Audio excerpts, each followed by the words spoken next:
you wanted the best, you've got the best podcast, the hottest podcast in the world. The Chris Voss Show, the preeminent podcast with guests so smart you may experience serious brain bleed. The CEOs, authors, thought leaders, visionaries, and motivators. Get ready. Strap yourself in. Keep your hands, arms, and legs inside the vehicle at all times, because you're about to go on a monster education roller coaster with your brain. Now, here's your host, Chris Voss. Chris Voss here from the ChrisVossShow.com. Ladies and gentlemen, the earliest things that makes it official. Welcome to the big show. We certainly appreciate it. As always, the Chris Voss Show is a family that loves you, but doesn't judge you, at least not as harshly as your mom, because she's been disappointing in you ever since. You know what? If you refer to the show, go to goodreads.com/Chris Voss, LinkedIn.com/Chris Voss, Chris Voss on the TikTok, and Chris Voss, Facebook.com. You should be able to get maybe on her good side, or not. Give her my number. Opinions expressed by guests on the podcast are solely their own and do not necessarily reflect the opinions of the host or the Chris Voss Show. Some guests of the show may be advertising on the podcast, but it is not an endorsement or review of any kind. Anyway, guys, we have an amazing young man we're going to be talking to on the show. Give her my number. The ramble every time. Anyway, guys, we have an amazing young man on the show. He's going to be talking to us about his entrepreneurial journey, some of the offerings he does, and how he helps attorneys. Everybody needs help these days. Dennis Medor is on the show with us today. We're going to be talking to him about his insights, his business, and what he's built, and how he does it. He is a bit of an outlier. He started his first company at 14 years old. He beat me by 4. Jeez. He's been an entrepreneur for the majority of his life. Once you get that drug, it's hard to get rid of it. In his early 20s, he discovered what he really loved about being an entrepreneur was working with other businesses, and that ultimately led to years working with attorneys. He spent the next 20 years in that capacity, helping attorneys grow their practices and advising them in other areas. About a year ago, the idea of the Legal Podcast Network came to him. The more this idea blossomed in his mind, the more excited he got about it. And as he talked to attorneys, he consistently heard, "Do you guys do podcasts?" Once he fully formed everything in his head, he decided late 2023 to launch what he had envisioned. One of the things Dennis sees as important for attorneys, especially those in smaller practices, is the establishment of authority. I use a big stick for that. To get ahead, they must not become another run-of-the-mill attorney with generic content and verbiage that enables their attorneys to show people their expertise and how they can help them.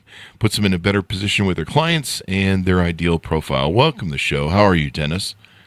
Very good. Thanks for having me on, Chris. Thanks for coming. We really appreciate it. Give us your .coms. Where do you want people to find out more about you on the interwebs? Very simply, the Ohio State University, the legalpodcastnetwork.com. That's got testimonials, that's got sample shows, that's got stories of a great team that I have the privilege of being a part of. And so it just puts you in a position where you can understand pretty much everything we do, how we do it, and how it could be a benefit to you.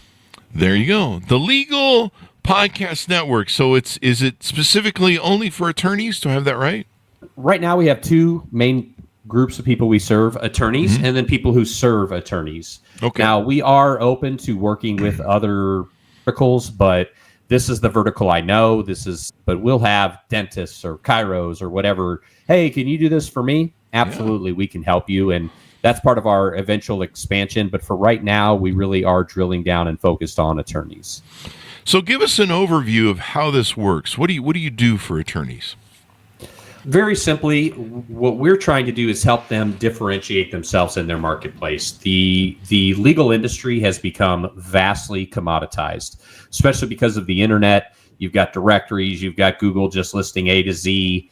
And so as an attorney, it used to be, you could write your hourly. You could, I make $500 an hour. And people are like, I guess that's what that attorney makes. But now they call them up and they're like, what is your rate? Oh, $500. That guy said $350 and that guy said $325. And so there's been a huge commoditization of the industry. On top of that, there's been a number of large players who are then able to come in, and because you have so many small law practices, and that's who we focus on working with, then a big firm can come in and they can outspend in the marketplace, and kind of put themselves in a dominant position very quickly. So what we do is we tell attorneys, listen, you got two choices. You can outspend your competition, which isn't likely to happen because they're spending more per month on marketing than your whole practice makes in a year, or you can outposition the competition. And that's what we help them do, is through thought leadership, through authoritative positioning,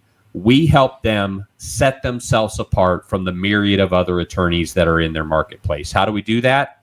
Through podcasting. Podcasting is really the means to an end. So they come to us, and we only work with one kind of attorney per marketplace. So, for example, Chicagoland, Lake County, Cook County, we have one criminal defense attorney that we work with in those two counties. One criminal defense attorney, we do their show. We then take that show, and it's usually about a 20-minute show, 7 to 10 questions that they're answered. They get the questions ahead of time. The questions are based off of their ideal client profiles, the types of cases they'd like to be taking on more of. We have a host that we provide. The host asks the questions. It's all branded to them, kind of like how your show is. And then we take that 20 minutes. We create an audio podcast on about 20 different networks. We create a video podcast for YouTube and different networks in different places. We then take and we create the marketing on top of it. So we make per episode about 10 shorts or reels, and we'll put that on all their different networks. We also are now in the process of beginning to create audiograms, kind of the little videos that show the audio. And then we also create content for their website out of it. So an attorney can give us 30 minutes, and out of that, we can create about 23 pieces of content. That lasts them an entire month's worth of marketing. That's our base program. And then from there, they could do twice a month, and now they're showing up twice a day, 7 days a week. We're creating, essentially we're creating 60 pieces of content with 2 shows. And then if they do a weekly show, now we're posting 3 times a day. We're creating 95 pieces of content per month. Taking that content, positioning them, it helps them with showing up for the right questions to the right people to then cultivate a higher conversion and a better quality client. I love it. So it's very turnkey for the attorney, where they don't have to buy all the stuff. They don't have to set up the, all the work that's involved in the back end of doing a podcast and cutting it up and publishing on YouTube and stuff. They just show up, answer the questions, and they end up looking like $1 million, right? Exactly. That's the point. If there's anything I've learned about working with businesses, and especially like business owners that are active in the businesses, the more time you can save them with a quality product, the higher likelihood you have of success. We're always trying to do things better. We're always trying to do them faster, and we're always trying to do them with much less friction for our clients. Sounds like you're using bionics in the $6 Million Man. We can make them better. I grew up in the 70s. That's where that comes from. For you young people, the Gen Zers, the 70s were a time of never mind.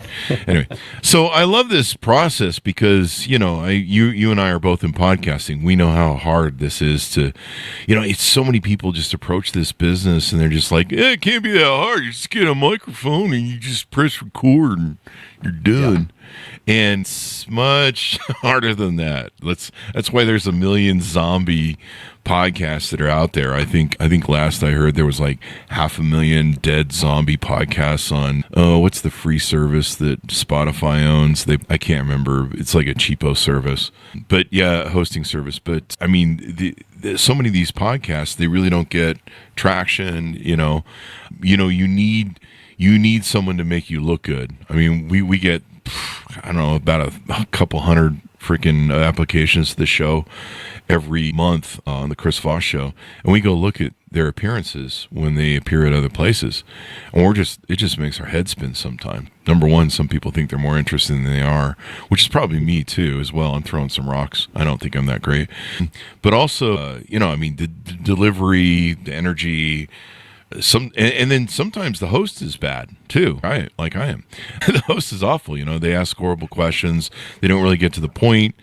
They'll out-talk the client sometimes. So having having, there's basically a lot of moving parts to producing and doing a podcast. And then even after it's done, there's the post editing, you've got to run it through a lot of compressions and, try and make it sound like radio, fix any sort of issues or whatever, maybe the client or the host said something, maybe just doesn't fit the brand. And so there's a lot of work that goes into it. It looks like you have a level 1 advisor, level 2 expert package, level 3 authority package, and level 4 thought leader package. Do you want to tell us a little bit about the breakdown of how those differ? Yeah, sure. I mean, we keep it super simple. First of all, we did get rid of that lowest level. It essentially was just us doing the podcast without doing the marketing behind it. And we had a handful of clients on it, but none of them were happy. None of them were successful. None of them did their own marketing, and they expected things to happen more. And so we were just like, you know what? We're paid the least and we're stressed the most over these people. So we're not really offering this anymore. But very, very simply, what we do is if you want to do one show a month, you're signing up for 4 months. That means we need 2 hours of your time over the 4 months to release one episode each month. Really? That is our base program. Now, twice a month, that means we need 4 hours over the 4 months, 2 hours twice. And we're releasing 2 episodes per month. With the entry level, we're doing about 20 posts a month, basically every business day. With the second level, twice a month, we're now doing 2 posts per day, 60 posts per month, because now we're doing 7 days a week. We are agnostic. It could be Facebook, Instagram, Twitter, LinkedIn, Blue Sky. We don't care. We want people to see and hear our clients' content. And we do that. And then on the authority level, it's a show goes out every week. Now they've got 3 pieces of content going out every day across all the different channels.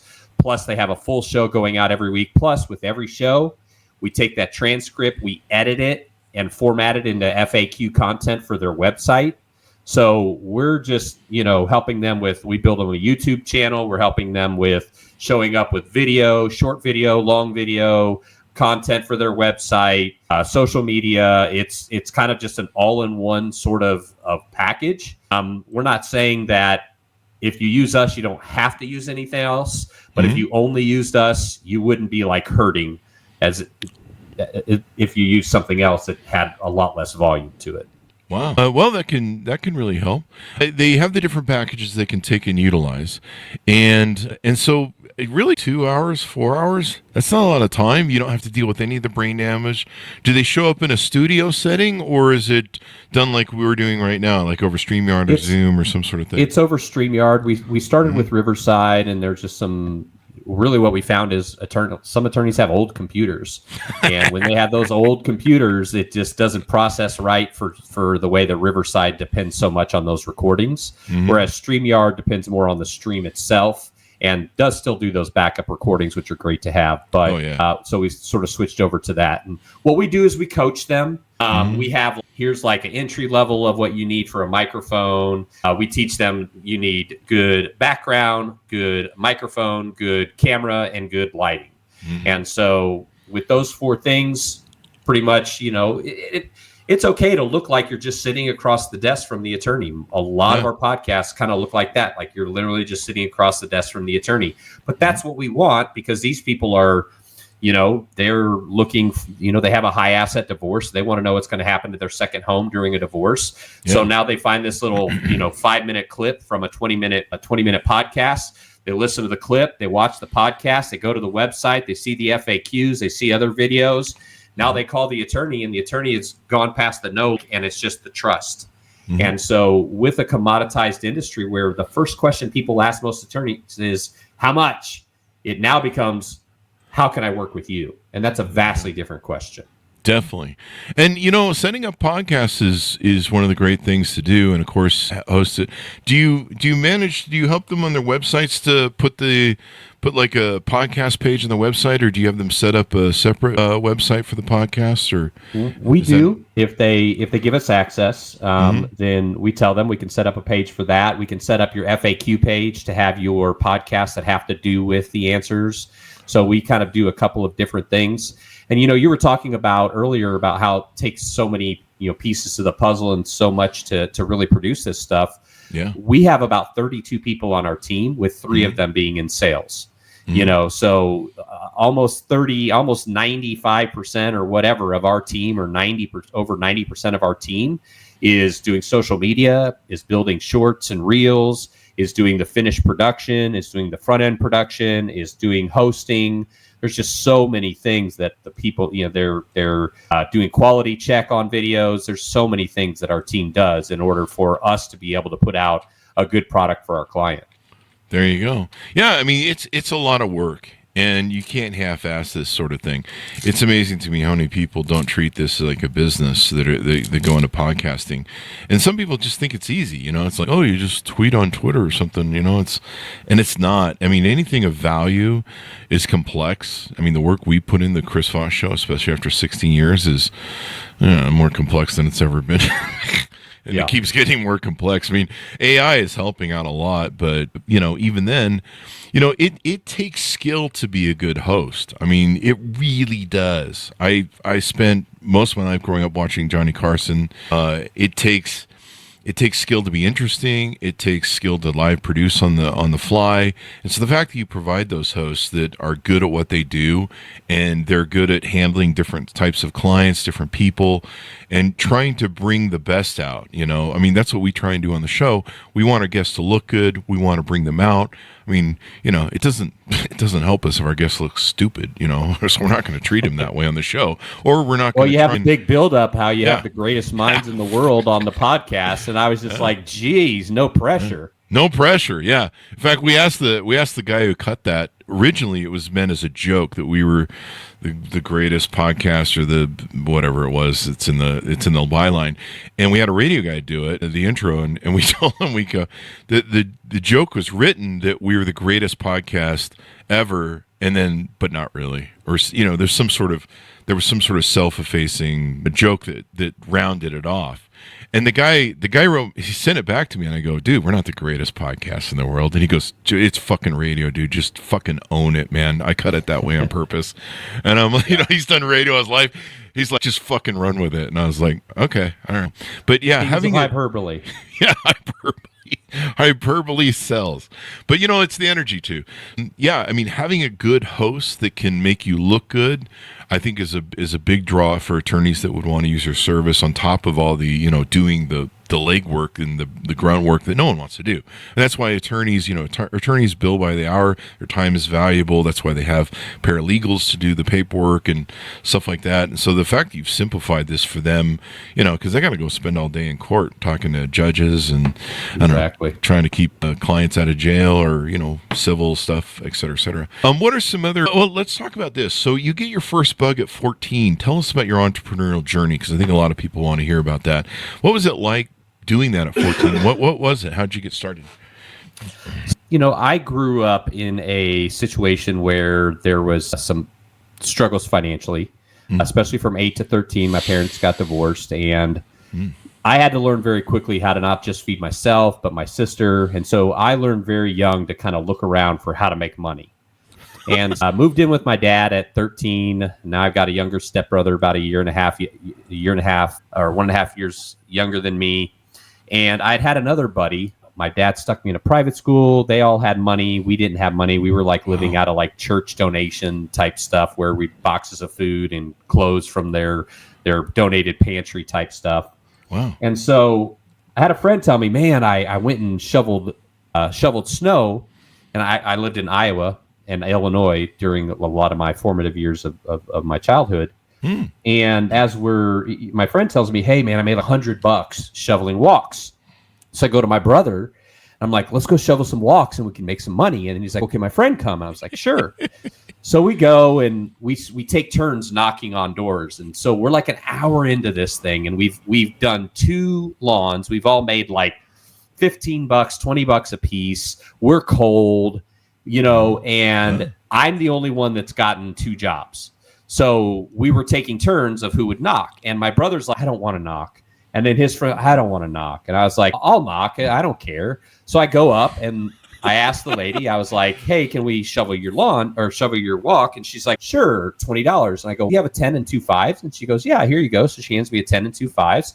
I go to both of them and I go, guys, I got a really good idea. They're like, what? I'm like, you guys stay here. You guys shovel down this walk and up this walk here. I'm going to give you both $5. I put $10 in my pocket, and I'm going to go get the next job. So by the time you're finished with this job, you'll just walk down the block, and I'll be waiting for you on the next job. And that's what we did. Wow. So what I started doing is I started getting the jobs, like every time it snowed, these were my customers, and my brother and his friend, and I would collect the money. I would keep half. I would give them both a quarter apiece. And so we did that. And then winter's over. So what do we do now? Oh, mow lawns. Mow lawns. So we start mowing lawns. I start going and getting lawn mowing jobs for my brother and his friends. I'm the face of the company. I'm the one knocking on the door, collecting the money. I'm keeping half the money, giving them half the money, whoever does the job. Now it comes fall time. What do we do? So I start getting the paper routes. I own every paper route within walking distance, and I start selling them back to everybody. I collect all the money. They go out, they do the jobs. And now all I do, once or twice a week, go out, collect the money, make sure my customers are happy, go play basketball, go hang out with my friends, pocketing money. I'm buying Jordans. I'm buying Bugle Boy. This is the 80s or early 90s. And that's how I got into business. And I realized very quickly, make a lot more money making it happen than actually doing it. And exponenting yourself and getting other people to do the grunt work. What do you think made it easy for you? Because it's really hard when you're young to deal with rejection, especially from adults, because it's kind of scary because they usually tower over you. I remember selling, mowing services and other things when I was a kid. I think I started selling papers when I was slinging papers when I was 11. But it is scary. Just to talk to adults was scary. Stranger adults. You're just like, it was scary to talk to my own parents. So what do you feel was the proponent that made it easier for you? Honestly, that never was an issue for me. From a young age, we were a church family, so I was exposed to, other people, different ages, Sunday school teachers, kids my age, and I never feared that. And then when my parents divorced, my mom, people ask me, like, do you have a book or whatever? And I'm like, I know the title of my life story. It's Daddy's a Preacher, Mama's a Prostitute. And that's the truth. Like, literally, that's what happened. And so my mom was like dating like heroin dealers, crack dealers, gang leaders. We had 3 drive-bys in our house. And so I was one of those, like, you ever hear the phrase, they make an awful kid, but they're going to make an awesome adult? Yeah. I was kind of that kid. Because, like, to me, you could be 50 and I would talk to you like you were 15. You could be like, I just didn't have any sort of concept I should be afraid of them. Because I had been in situations where I really had fear, where I saw abuse and I saw gunshots and you know what I mean? So to me, an adult that answers the door that isn't going to maybe beat me or shoot at me, who are they? So I think that allowed me to very quickly, like I said, look out for myself. Like every night, the way that I fed myself from 8 to 13, every night our house, we had a house party. Every morning we would have a huge stack of beer cans. Me and my sister would dump them all out. We'd put them in the bags. We'd carry 4-6 bags and this was Nickel Deposit in Iowa. And that's how I fed me and my sister for the day, most days. And so like that mind frame, like I don't look at that like, oh, poor me. Like I look at my life and like I have tattooed on my arm, embrace your journey. Because who you are is because of what you've been through. And so although I've had to work through some of the stuff and go into therapy and kind of figure stuff out in my head later in life, I think it made me, like, I got married at 19. I pastored a church at 18. I was a youth pastor at 16. I had my first LLC at 18. I was retired for 4 years from 21 to 25. I was like an old man, very young.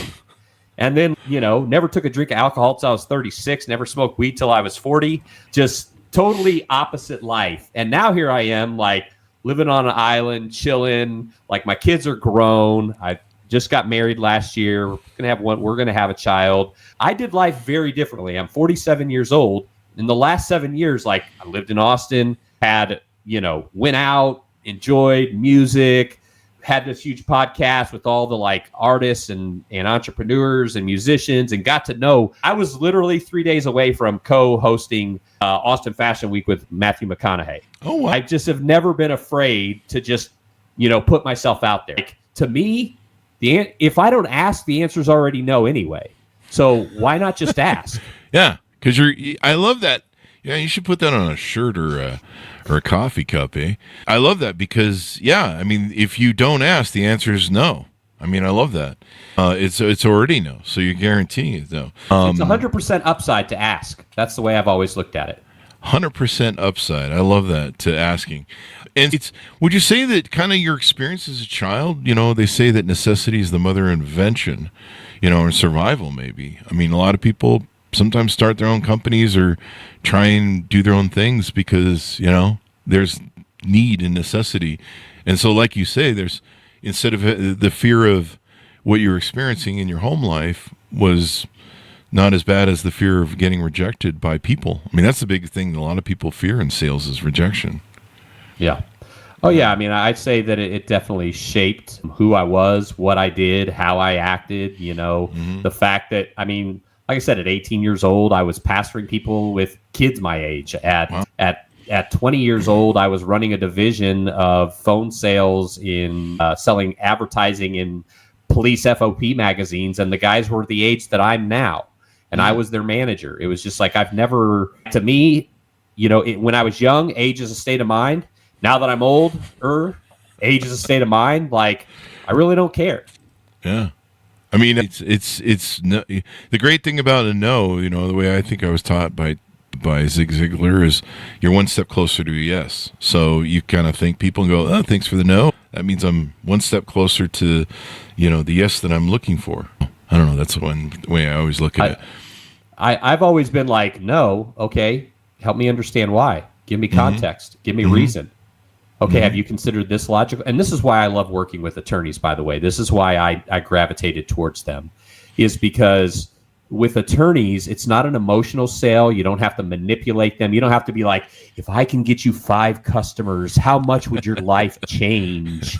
Like that sort of like slimy sales approach that it can be out there. To me, I'm just like, okay, I hear your point, but have you considered this? And what about this? And what if this happened? And then attorneys are one of the few circles for me where they'll go, that makes sense. Okay, sure, let's give it a try. Yeah. So that's why I've liked attorneys. It's been one of those verticals that you don't have to manipulate. You don't have to use tactics. You just have honest conversations based on logic, and don't be afraid. Make sure that they treat you the same way that they expect to be treated. And you can do very well with them. Yeah. I mean, it's a good business, too. And attorneys are pretty professional folks. As long as do you bill them or do they pay up front? They pay auto pay. So they put their credit card on the contract and we charge them every month. I like that. Fun is fun. So anything more we need to talk about what you guys do there at the legalpodcastnetwork.com? I think ultimately the most important thing, because like we were talking about the sheer volume and things like that, but at the end of the day, it's about the presentation of this brand, of these attorneys. Like, for example, my post-production guy, he is based out of LA. He has done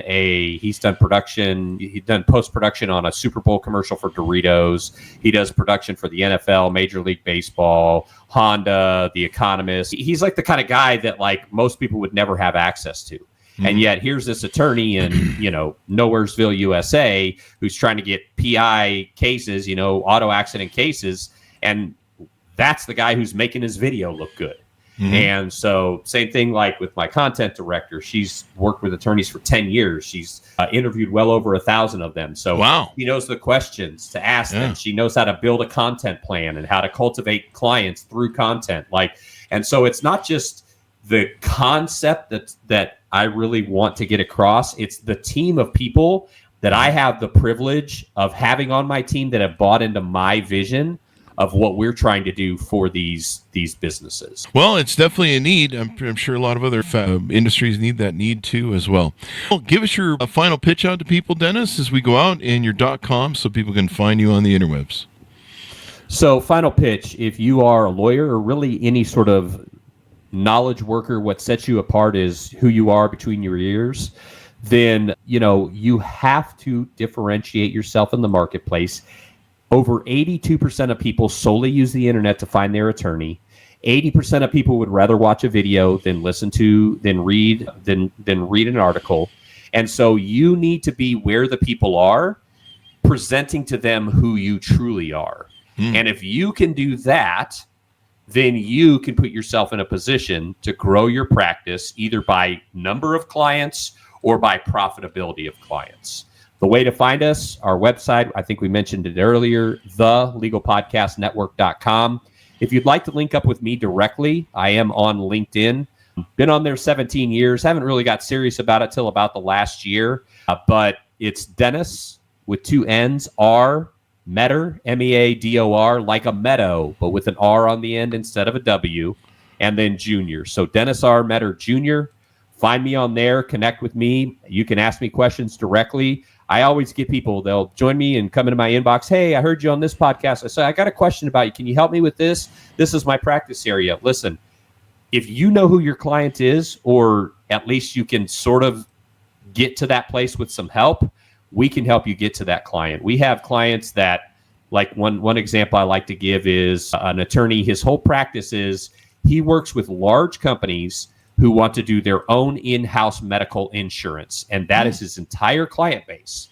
Wow. So we have guys like that all the way down to the local criminal defense attorney, the local injury attorney, and the ones that we see every day. And dentists, any sort of something where you building a relationship before they walk in the door would be an advantage to you. We can help you. I love it. And then attorneys can look professional on podcasts. So wonderful service there. Thank you, Dennis, for coming on the show. We really appreciate it. Absolutely. Thanks for having me, my friend. Oh, thanks, your audience, for tuning in. Go to goodreads.com/Chris Voss, LinkedIn.com/Chris Voss, Chris Voss 1 on the TikTok and all those crazy places on the internet. Be good to each other. Stay safe. We'll see you next time. And that should have